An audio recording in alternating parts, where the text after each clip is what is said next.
누가복음 15장 22절 말씀입니다. 시작. 아버지는 종들에게 이르되 제일 좋은 옷을 내어다 입히고 손에 가락지를 끼우고 발에 신을 신기라. 기도하겠습니다. 사랑의 아버지 하나님 감사합니다. 오늘은 평안의 복음의 신발이라는 제목을 가지고 증거하기 원합니다. 종의 입술에 기름 부으시고 말씀이 생명으로 역사하게 하옵소서. 예수 그리스도 이름으로 기도했습니다. 아멘. 다시 한번 하나님께 영광의 박수. 할렐루야. 여러분 주님의 이름으로 사랑하고 축복합니다. 지난 시간에 우리가 이제 탕자 시리즈가 10편인데 앞으로 얼마 더 할지 모르겠어요. 20편까지 할지 모르는데 제가 이 누가복음 15장에서 받은 은혜가 크기 때문에 계속해서 나누려고 합니다. 한 주간은 성령의 기름 부으심, 한 주간은 탕자 시리즈. 우리의 영의 아버지 하나님은 우리를 성령이 임재하는 아버지 집으로 부르기를 기뻐합니다. 오늘 여러분들이 어디 왔어요? 아버지 집에 왔습니다. 할렐루야. 근데 마다들은 어때요? 아버지 집에 들어가려고 하지 않아. 마다들이 누굽니까? 율법과 종교적인 신앙을 추구하는 사람들은 하나님의 임재가 있는 집을 이렇게 튑니다. 왜? 그 사람이 그런 게 아니라 그 속에 영이 밀어내는 거예요, 사실. 그 영이 밀어내는 거예요. 그래서 지난 시간에 제일 좋은 옷이 그리스도로 옷 입는 것이 제일 좋다고 그랬죠. 의의 세마포. 그 다음에 가락지는 뭐예요? 성령의 인침, 성령의 기름 부음을 받는 것. 이 아버지 집에는 그러니까 하나님의 의를 옷 입고 아버지 임재의 집에 와야 된다는 얘기예요. 이게 아버지 집 바깥에서는 안 된다는 겁니다. 마다들이 열심히 일을 하지만 나름대로 율법대로 산다고 노력하지만 거기는 뜰 밖이야. 그러면 성소론으로 말하면 거기는 마다들이 있는 것은 뭐야? 번제단, 성막 뜰 있는 곳이에요. 그래서 지금 아버지 약간 성소 안에 들어와라. 들어오면 내가 하나님의 가장 좋은 의를 옷 입게 해주고 그리스도 옷 입게 해주고 그 다음에 너에게 성령의 기름을 부어주겠다. 성령의 인침을 주겠다. 가락지를 끼워주겠다. 지난 시간에 거기까지 했어요. 오늘은 뭐다? 평안의 복음의 신발, 신을 신게 해준다는 거예요. 할렐루야. 그래서 오늘 탕자에게 준 아버지의 그 신발, 신에 대해서 알아보려고 그래요. 우리가 에베소서 6장 15절의 개역개정에 보면 평안의 복음이 준비한 것으로 신을 신고, 공동번역은 조금 쉽게 발에는 평화의 복음을 갖추어 신고 이렇게 얘기했습니다. 새 번역에는 발에는 평화의 복음을 전할 차비를 하십시오 이렇게 했고, 현대인의 성경에는 평화의 깊은 소식을 전할 태세로 신발을 신고. 그러니까 처음에 볼 때는 우리가 그냥 아버지가 단순하게 좋은 신을 신게 해줬구나 이 생각하잖아요. 근데 신은 하나의 겉에 있는 내용이고 속에 있는 건 평가예요. 평가. 할렐루야. 하나님 나라의 3요소의 의와 평강과 기쁨을 주시겠다는 겁니다. 이 아버지 집에. 오늘 여러분이 아버지 집에 와서 믿으시면 아멘. 아멘. 왜? 여러분 속에는 평강이 와. 여러분 속에 기쁨이 와. 믿습니까? 이건 실증적으로 나타내는 거예요.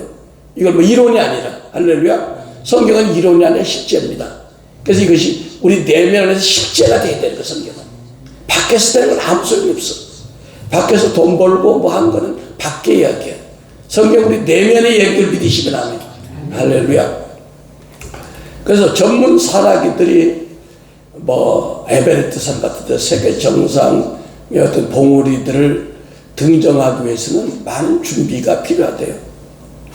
더군다나 그 극한 상황, 막 영하 막 50도 막 이런 그 추운 해발 막 2,500m 이상에서 그 정복할 삶에 대해서 지형, 날씨 뭐 이런 것을 정확하게 사전 지식을 꿰고 있어야 한다는 것입니다. 왜? 그렇지 않으면 큰 말을 당하니까. 그래서 그 중에 가장 준비가 필요한 것이 등산화래, 등산화. 그 등산화는 일반 이런 뭐 나이키나 이렇게 파는 게 아니고 특별 주문하는 것인데 그 산의 지형과 지질 또 등정에 필요한 여러 가지 상태를 맞추어서 만드는데 이건 이제 수 작업을 한대요. 근데 이 신발이 뭐다? 수백만 원이나 수천만 원 간답니다. 할렐루야. 그러니까 그만큼 우리 발에 신는 신발도 중요하다는 것입니다. 제가 한 3주 전에 왼쪽 발을 접질렀어요. 그 접질렀는데, 전에 같으면 그냥 한의원 가서 침 한 대 맞고 그냥 낫거든요. 근데 이게 안 낫는 거예요. 병원에 가려고 해도 기도하고 하나님 가지 말라고 그래. 나 병원에 가거든요. 근데 여러분들 병원 가지 말라는 얘기 아니에요. 근데 이게 보면 안쪽으로 이게 붙었다, 바깥쪽으로 붙었다. 이게 세력이다. 영적인 세력이다.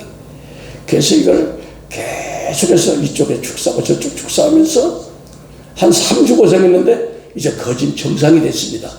그게 왜? 이 발이라는 것이 굉장히 중요하다는 걸 느꼈습니다. 예.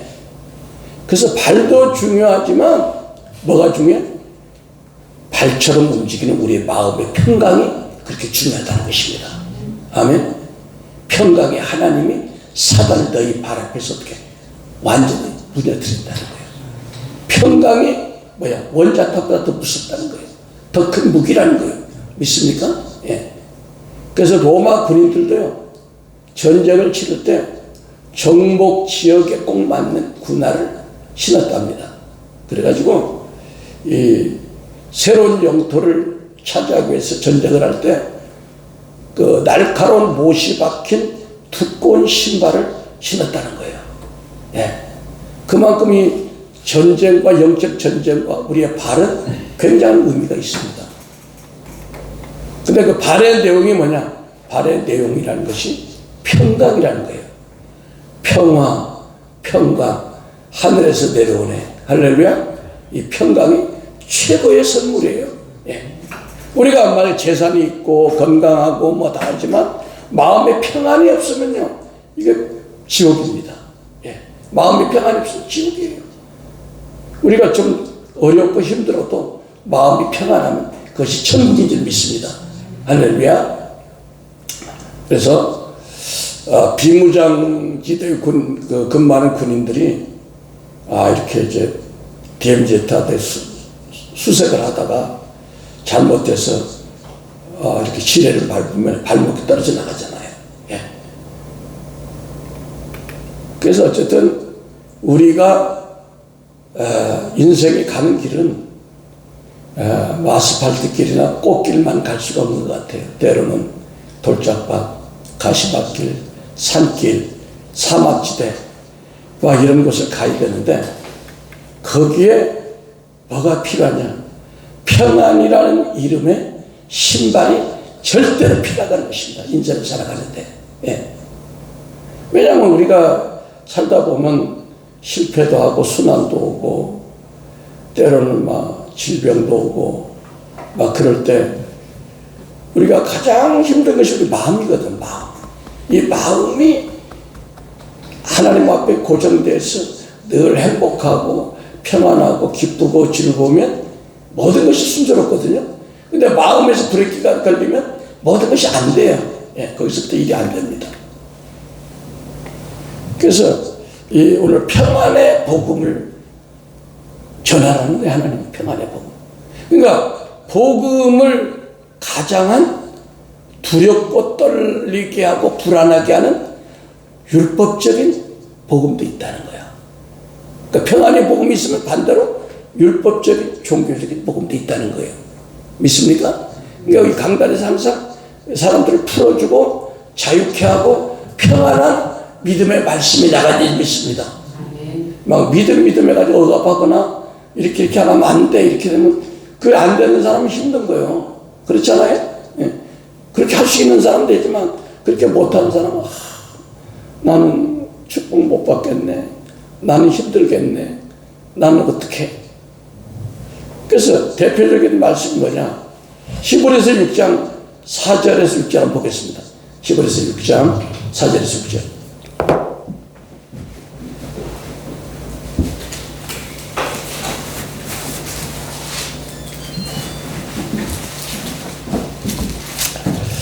히브리서 6장 4절에서 6절 시작. 한번 빛을 받고 하늘의 은사를 맛보고 성령에 참여한 바 되고 하나님의 선한 말씀과 대세의 능력을 맛보고 타락한 자들은 다시 새롭게 하여 회개케 할 수 없나니 이는 자기가 하나님의 아들을 다시 십자가에 못 박아 현저히 요구를 보입니다. 아멘. 자, 이 말씀을 가지고 이 말씀이 주는 뜻은 뭐냐?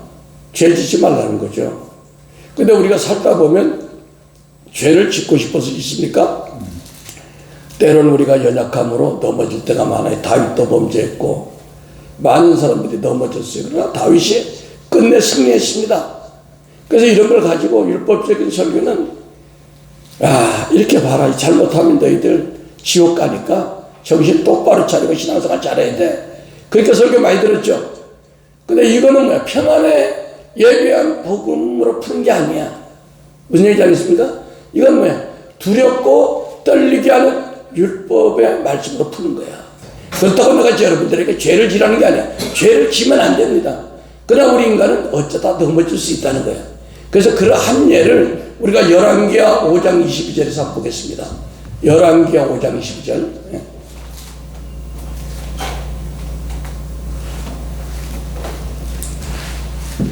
열왕기하 5장 22절 찾으셨으면 아멘. 시작. 저가 가로되 평안이이다. 우리 주인께서 나를 보내시며 말씀하시기를 지금 선지자의 생도 중 두 사람 소년이 에브람 산지에서 내가 왔으니 청컨대 당신은 저희에게 은한 달란트와 옷 두 벌을 주라 하시더이다. 시간이 없어 건너뛰어서 25절에 들어가서 시작. 들어가서 그 주인 앞에 서니 엘리사가 이르되 게하시야 내가 어디서 오느냐 대답하되 종이 아무데도 가지 아니하였느니라. 엘리사가 이르되 그 사람이 수레에서 내려 너를 맞을 때 내 심령이 감각되지 아니하였느냐. 지금이 어찌 은을 받으며 옷을 받으며 감남원이나 포도원이나 양이나 소나 남장이나 그러므로 나만이 문둥병이 내게 들어가 내 자손을 미쳐 영원토록 이르리라. 게하시가 그 앞에서 물러나오매 문둥병이 발하여 눈같이 되었더라. 자, 여기까지 보면요 우리가 어떻게 설교를 합니까? 그거 봐라. 게하시가 욕심부려가지고 물건 빼앗았더니 문둥병 걸렸다. 그러면서 이거를 평안에 예비한 복음이 아니라 무거운 종교적인 그 말씀으로 푸니까 사람들이 벌벌 떱니다. 할렐루야. 그런데 우리가 다윗이 더 큰 범죄 아니었습니까? 다윗이 회개했잖아요. 그죠? 우리는 회개라는 좋은 수단이 있잖아요. 하나님 앞에서. 그래서 우리가 여기까지 보면 나만 끝장났다. 나만. 근데 우리가 열왕기하 8장 1절을 한번 보겠습니다. 다시 넘어가서 열왕기하 8장 1절. 왕아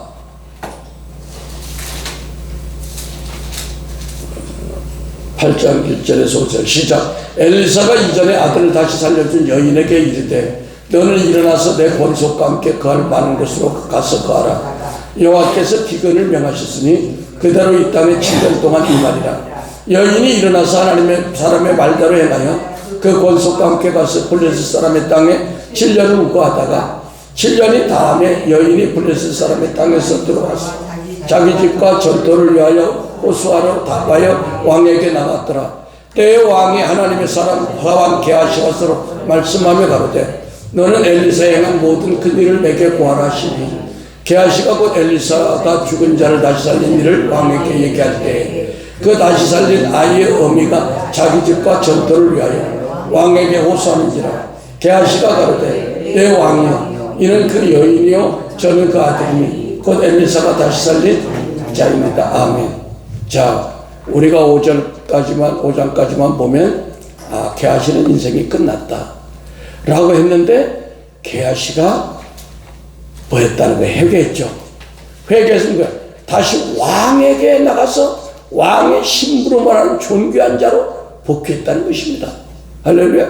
그러므로 우리는 내가 지금 어떤 형편에 있든지 내가 어떤 중죄에 빠져 있든지 우리가 주님 앞에 예수의 피는 어떤 문둥병도 깨끗하게 할 수 있고 예수의 보이는 어떤 마약 중독에서도 우리 깨끗할 수 있고 예수의 보이는 어떤 살인 강간죄에서도 우리를 회개하면 정결케 할 수 있다는 걸 보여주는 거예요. 할렐루야. 여러분, 게하시가 능력 있는 주의 종이 저주에서 문득병이 됐지만 하나님의 은혜로, 우리가 하나님의 은혜로 회개하면 그 주님의 보혈 모든 것을 해결할 수 있다는 겁니다. 그러므로 여러분들이 주님 앞에 나오기만 하면 하나님은 여러분을 탕자처럼 회개하고 돌아오기만 하면 좋은 옷을 입히고 다락질을 시켜주고 좋은 신발을 신겨준다는 것입니다. 할렐루야. 그러니까 말씀을 이렇게 풀어가는 것이 평안에 예비한 복음이라는 거예요. 할렐루야. 이 말을 쓰면 이렇게 들으니까 여러분 마음이 편안하잖아요. 근데 이거 거두절미하고 거봐라, 게하시가 욕심부리겠다가 저주받았어. 여러분 저주받아 조심해. 얼마나 어감이 다르잖아요. 할렐루야. 그래서 오늘 평안의 복음에 대해서 말씀을 나누려고 그래요. 그래서 아무리 게하시보다 더 중한 죄를 짓다 할지라도 그 죄 때문에 예수님이 이 땅에 오신 거예요. 왜? 우리를 자유케 해주시려고. 할렐루야. 그래서 내 안에 자아가 깨지도록 회개하고 그 안에 그리스도의 영이, 그리스도의 성령이 부어지면 여러분 우리가 반드시 하나님 우리를 축복하는, 그 축복받는 순종의 길로만 하나님 우리를 인도하신다는 거예요. 할렐루야. 예. 그러므로 우리는 하나님의 영으로 인도함을 받기만 하면 우리는 다 하나님의 아들이 되는 믿으시면 아멘. 할렐루야. 그래서 로마서 8장 14절 우리가 하나님의 영으로 인도함만 받으면 게하시 같은 죄를 짓더라도 다윗과 같은 죄를 짓더라도 우리가 회개하고 주님 앞에 나오면 하나님은 탕자를 받아듣듯이 우리를 받아주신다는 것입니다. 아멘. 네. 근데 우리가 이것이 뭐가 중요하냐? 사단은 우리에게 평강을 뺏어가요. 평강을. 예. 그래서 우리 안에 평안이 없으면요 불안하고 정서가 흔들리고 감정이 흔들려요. 그러면 정서가 안정이 안 되면 뭐가 있다? 우리의 이성이 말을 듣지 않습니다. 여러분, 우리 이성은요 대학 공부를 하고 대학원 나 박사가 돼도 이성은 정확해. 그런데 밑에서 이 심령 안에서 정서가 흔들리잖아요. 감정, 의지, 생각, 정서가 흔들리잖아. 다 무너져 버립니다. 다 무너져 버리는 거예요. 예.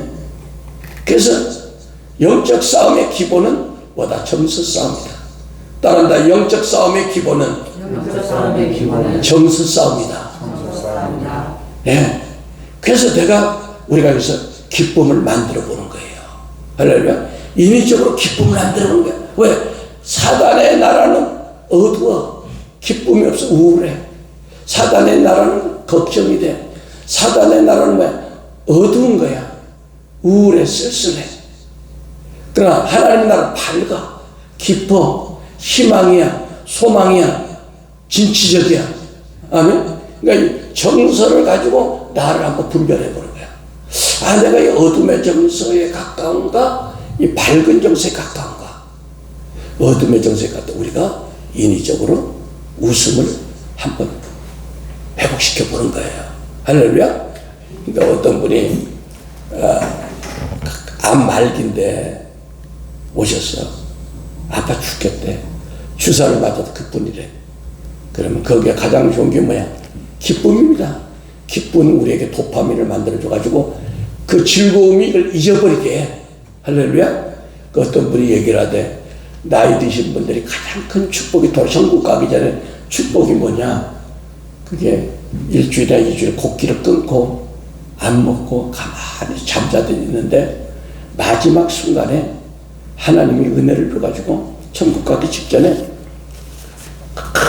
행복의 기름 부음, 저는 여기서 행복한 기름 부음이라고 하는데 그 도파민이 막 와가지고 숨이 깔딱깔딱 너무너무 황홀하다는 거야.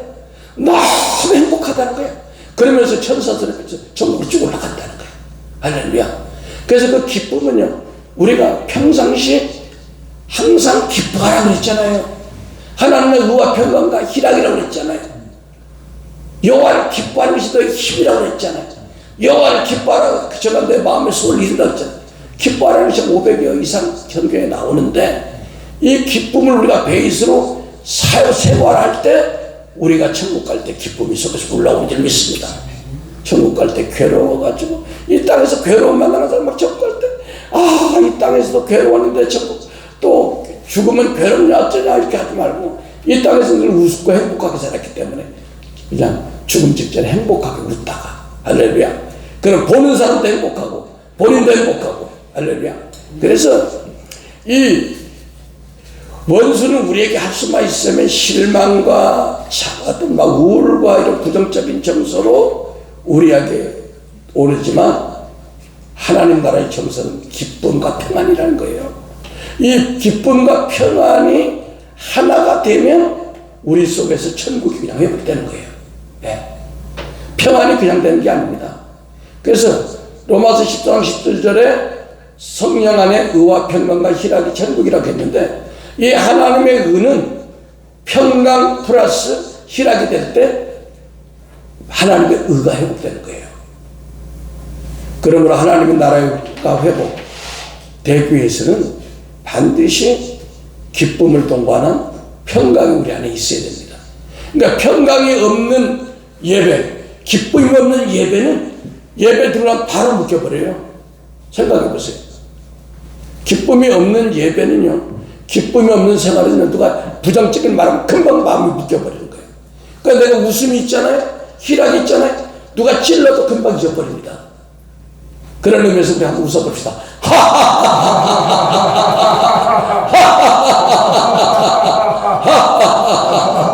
할렐루야. 그리고 우리가 아무리 똑똑한 사람도 우리 마음의 기쁨과 평강이 없으면요, 판단력이 떨어가지고 감정 들어서 행해버려요. 예. 그 자기 지혜를 100% 발휘 못하는 거예요. 그러니까 IQ가 120인 사람이 평강과 기쁨이 오면 점수가 제대로 안 나와. 흔들려가지고. 그러나 내가 머리가 조금 나빠도 마음의 평강과 기쁨이 있어 하나님이 지혜를 주십니다. 믿습니까? 예. 그래서 수험생들에게 가장 필요한 게 뭐야? 평강이야, 평강. 할렐루야. 그러니까 이스라엘 사람들 샬롬 샬롬 하는 게 인사가 돼 있어.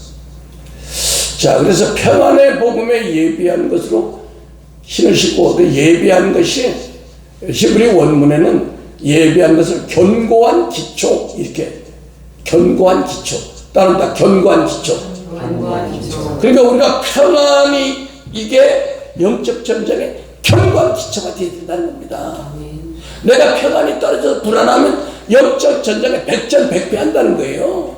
기도를 아무리 많이 했어도, 기도를 적게 해서 내 말 평안이 있으면, 보세요. 골리앗과 그 다윗의 싸움에서 다윗이 쫄았습니까? 안 쫄았어요. 군장도 안 입고요. 그냥 그냥 일반 옷으로 나가면서도 너는 내게 칼과 창으로 오지만 나는 여호와의 이름으로 간다. 자신 만만하게 간 거야. 왜? 마음에 평강이 넘치니까, 기쁨이 넘치니까 이 평강과 기쁨이 여러분에게 들어갈지어다. 할렐루야. 예. 그래서 이 공동 번역에는 발에는 평화의 복음의 신을 갖추어 신고 이렇게 정확하게 번역을 했습니다. 그래서 평안의 복음의 신발이 무엇인지 에베소서 2장 15절에서 17절까지 잘 나와 있습니다. 에베소서 2장 15절 한번 보겠습니다.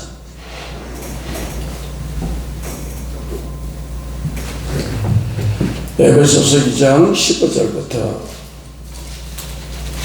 시작. 원수된 것 곧 의문에 속한 계명의 율법을 자기 육체로 폐하셨으니 이는 이 둘로 자기 안에서 한 세 사람을 지어 화평하게 하시고 같이 읽어요. 또 십자가로 이 둘을 한 몸으로 하나님과 화목하게 하려 하심이라. 원수된 것을 십자가로 소멸하시고 또 오셔서 먼 데 있는 너희에게 평안을 전하고 가까운 데 있는 자들에게 평안을 전하셨으니 아멘. 그러니까 주님이 십자가에서 우리의 어떤 행위와 상관없이 다 죄를 사하시고 특별히 뭐야? 우리에게 평안을 준비하셨다는 것입니다. 할렐루야. 예. 그러니까 이 평안이라는 것은 우리가 잘 생각해 보세요. 내가 누구한테 줄 빚이 있다, 내가 누구한테 뭘 해야 될 의무가 있다, 그러면 평안하지가 않아요. 근데 우리 양심은 죄에 대해서 무거운 어떤 그 빚이 있기 때문에 평안하지가 않아. 근데 주님이 그 율법의 죄의 빚을 싹 갚아주셨다는 거야. 십자가에서. 그래서 우리는 평안할 수밖에 없는 존재라는 겁니다. 할렐루야. 그 평안의 존재가 어디 있어? 근거가 십자가에서 이루어졌다는 거예요. 왜? 율법의 모든 죄는 다 사심으로. 할렐루야. 예.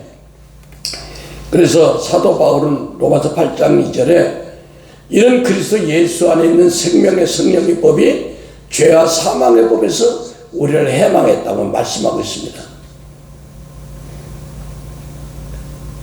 또 요한복음 14장 27절에 예수님은 평안을 너희에게 끼치노니 곧 나의 평안을 너희에게 주노라.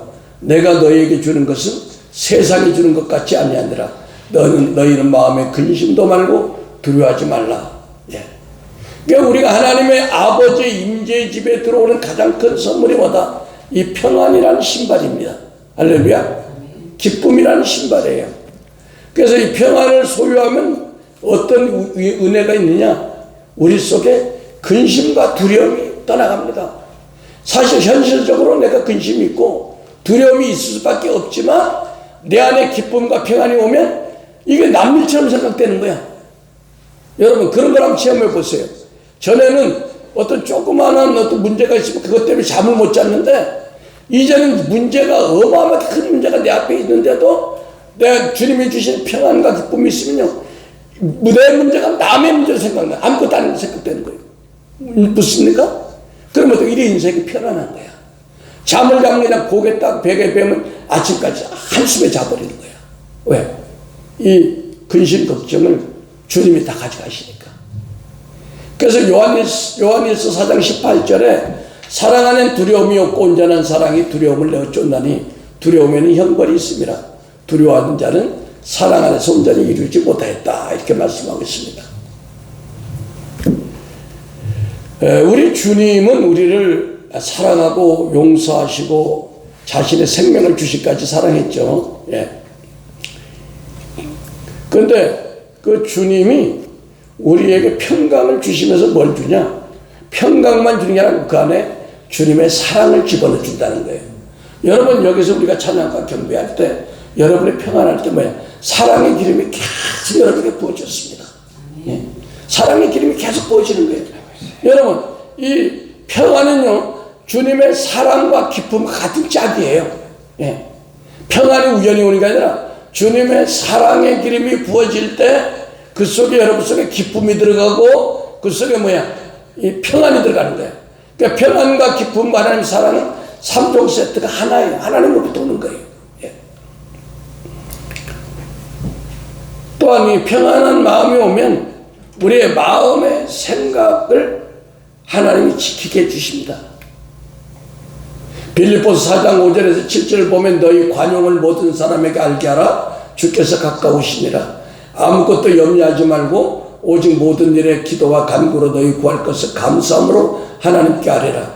그리하면 모든 지각에 뛰어난 하나님의 평강이 그리스도 예수 안에서 너희 마음과 생각을 지키시리라.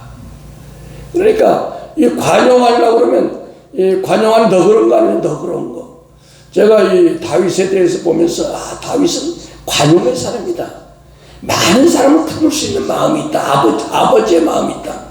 근데 이 아버지의 마음은 어떻게 오냐? 그거는 갑자기 오는 게 아니라 우리가 아버지의 사랑이 있어요. 주의 종들은. 아멘.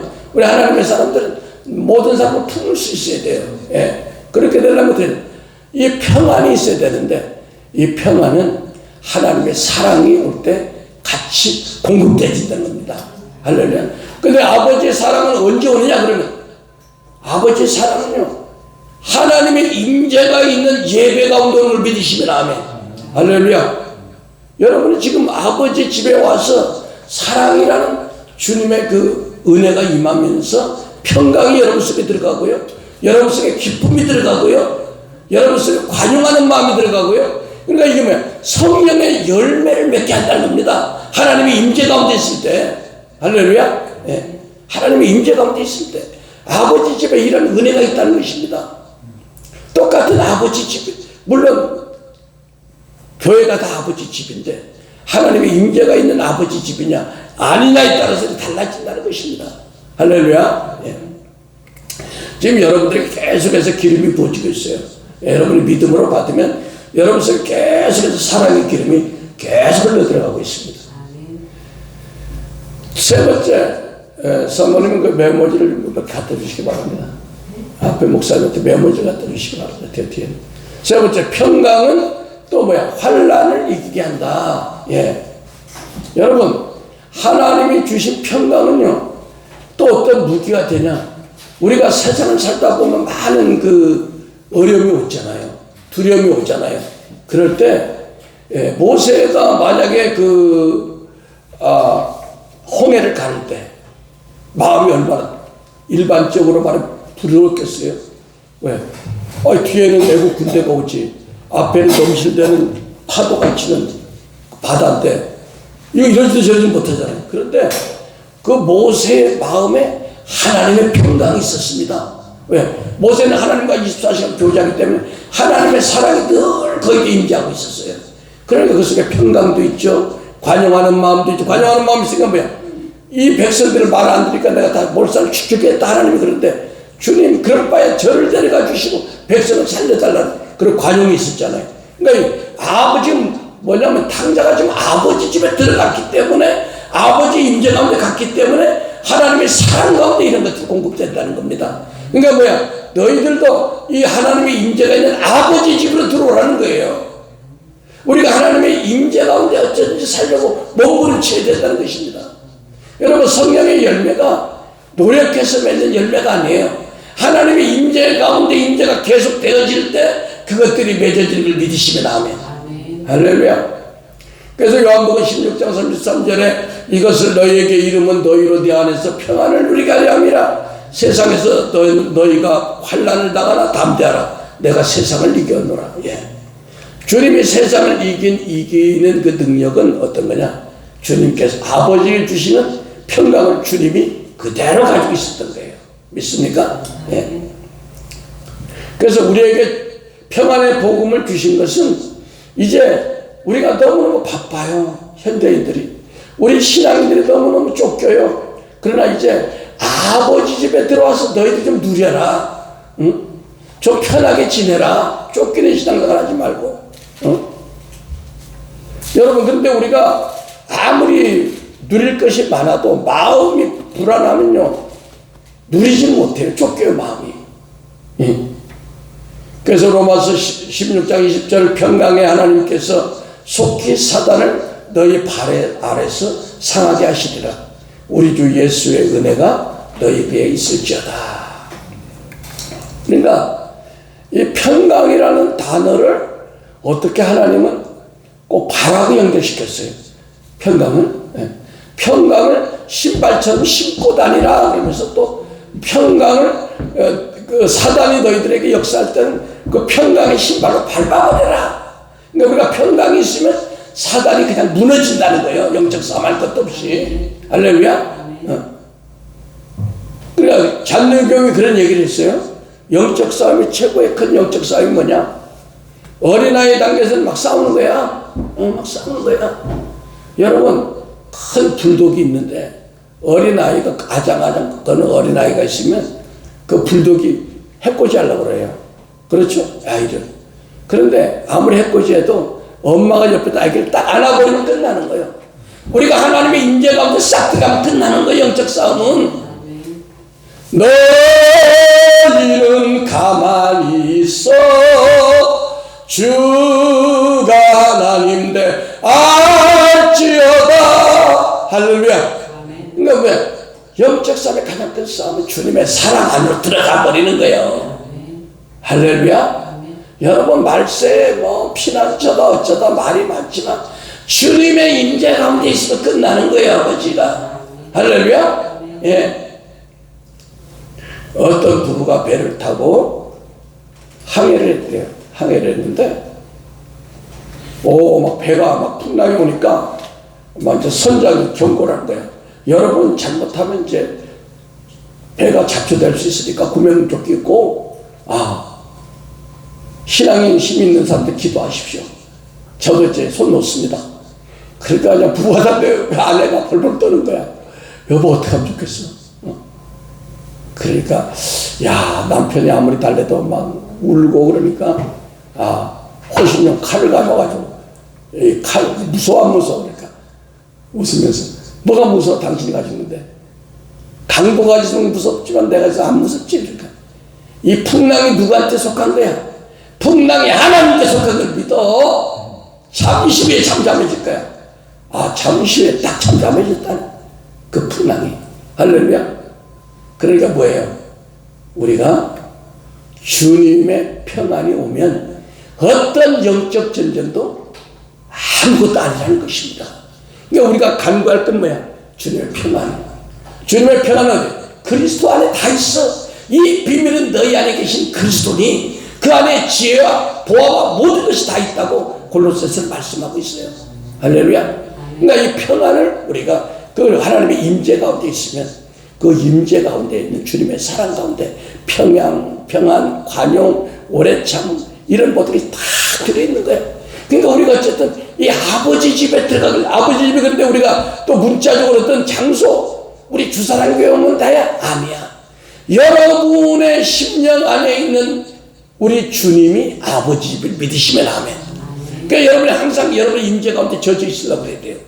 그래서 우리가 이 내면의 기도를 계속 하는 거예요. 왜? 뚫어지라고. 할렐루야.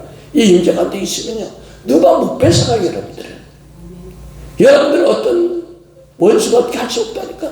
그러니까 순교하시는 분들이 스데반 집사님이 이 안에 하나님의 임재가 꽉 차 있는 거예요. 여기 있는 하나님의 임재의 불기둥이 지성까지 다 있는 거야. 전국까지. 그러니까 아파도 안 아파. 할렐루야. 아프긴 한데 아파도 이길만 하는 거야. 그러니까 그 원수들을 자기를 죽인 사람들을 향해서 주여 저들의 죄를 알지부터 용서해달라고 하는 거예요. 제정신은 그렇게 못해요. 제정신은. 이게 하나님의 임재가 이렇게 중요한 거예요. 임재는 뭐야? 아버지 집에 있어. 아버지 집은 뭐야? 다른 말로 하나님의 임재 가운데 있을 때.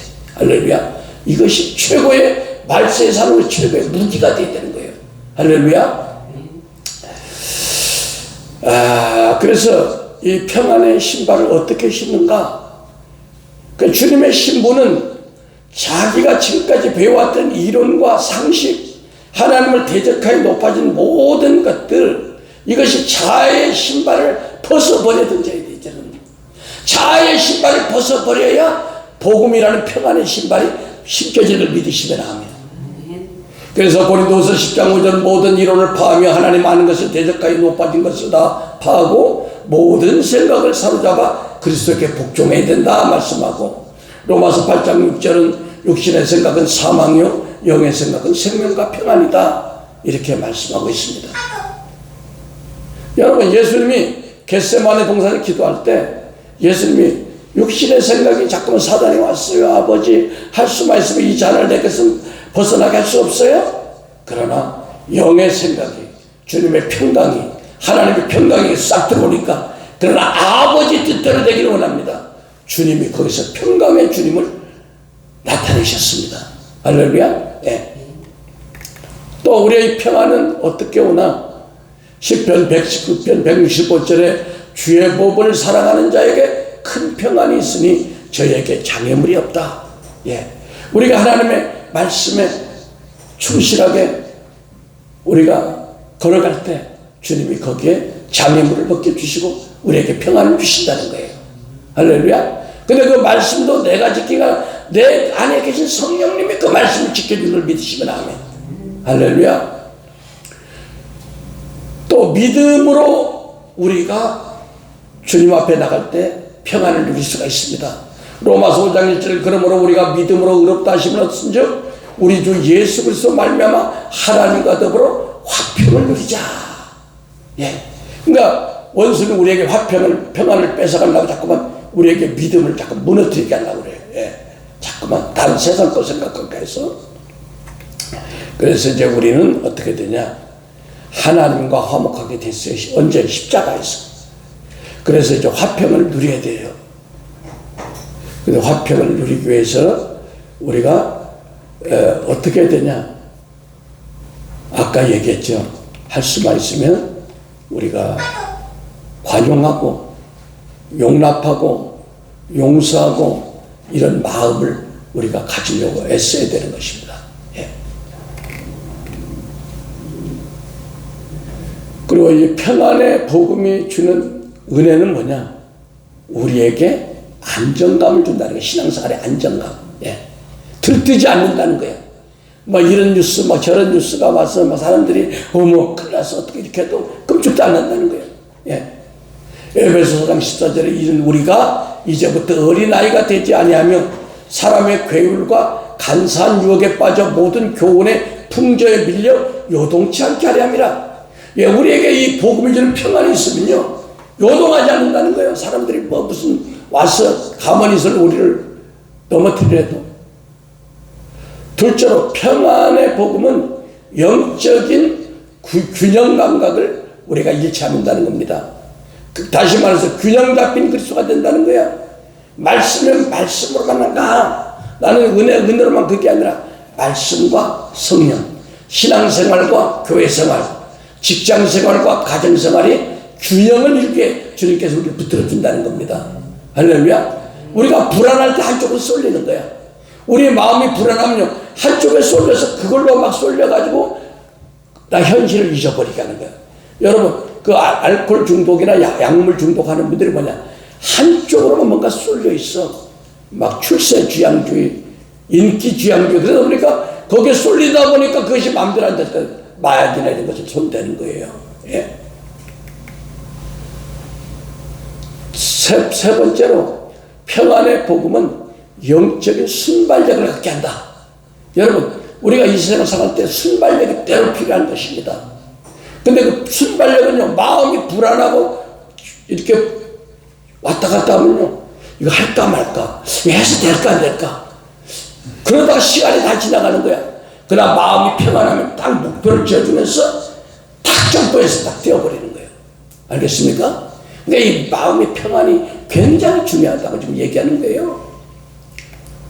그뿐 아니라 마음의 평안은 우리가 살아갈 때 우리 마음에서 사람들 사이에 자연적으로 복음이 선포되게 한다는 거예요.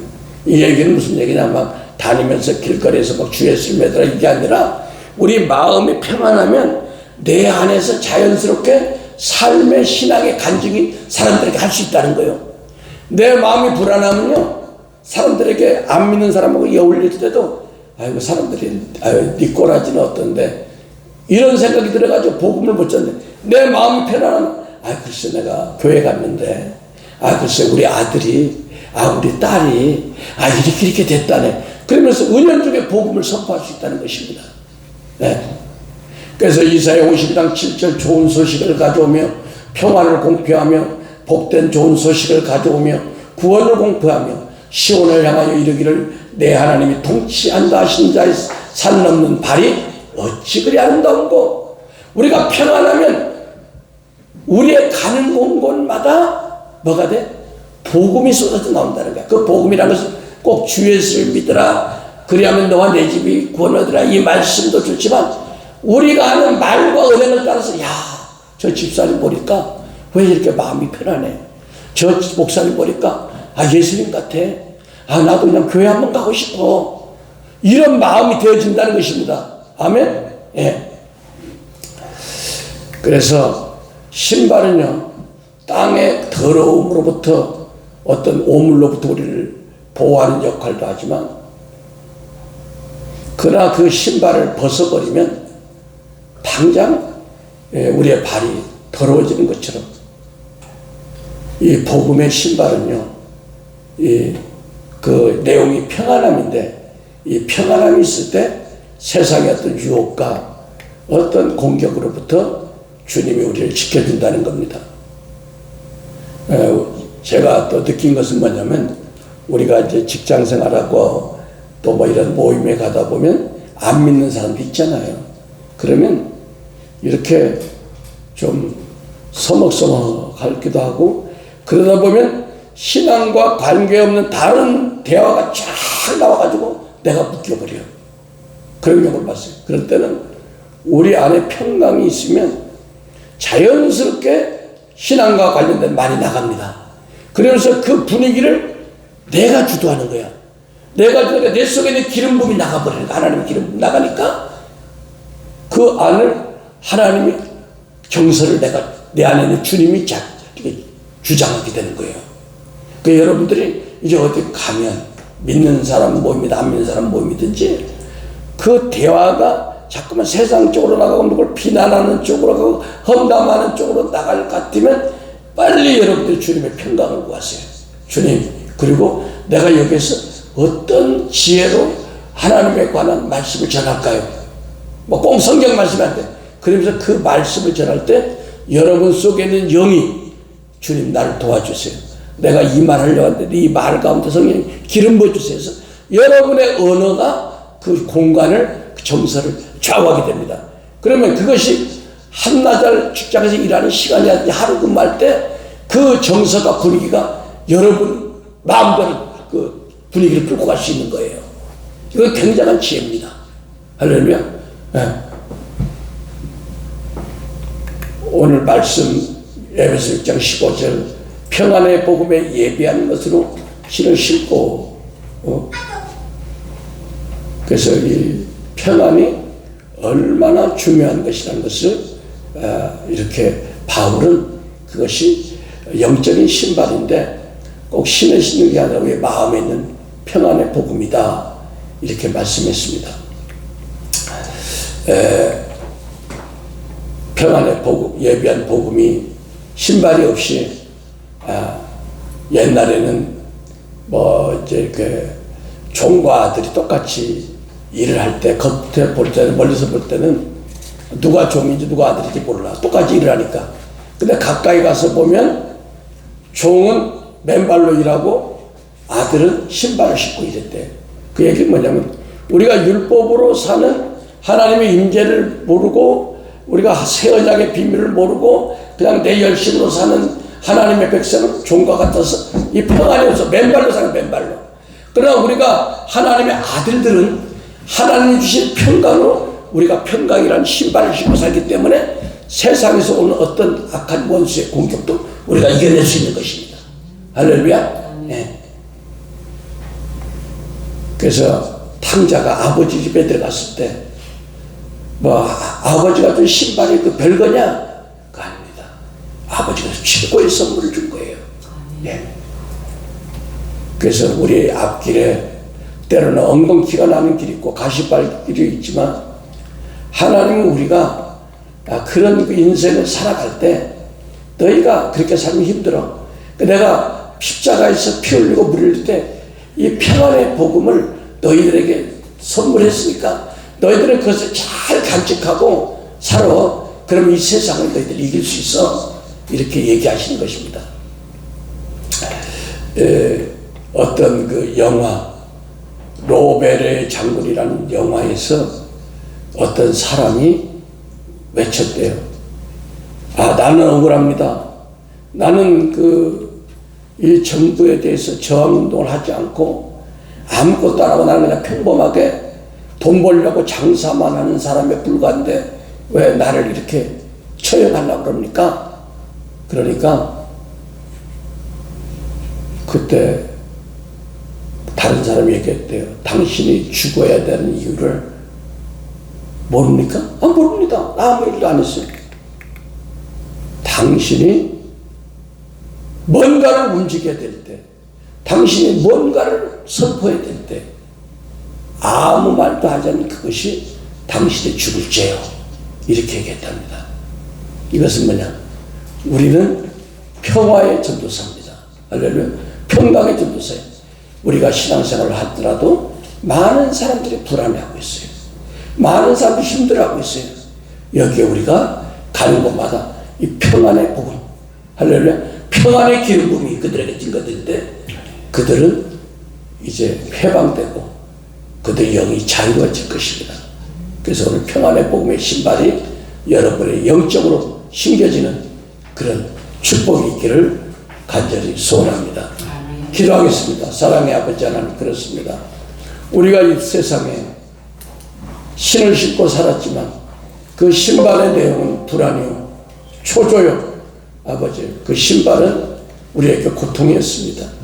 이제 하나님께서 우리에게 평안의 기쁨의 복음의 신발을 주셨음에 아버지, 이 신발을 신고 우리가 가는 곳마다 주님의 평안을 전달하는 전도사로서 사명을 감당하도록 도와주시옵소서. 감사드리며 예수 그리스도 이름으로 기도했습니다. 아멘.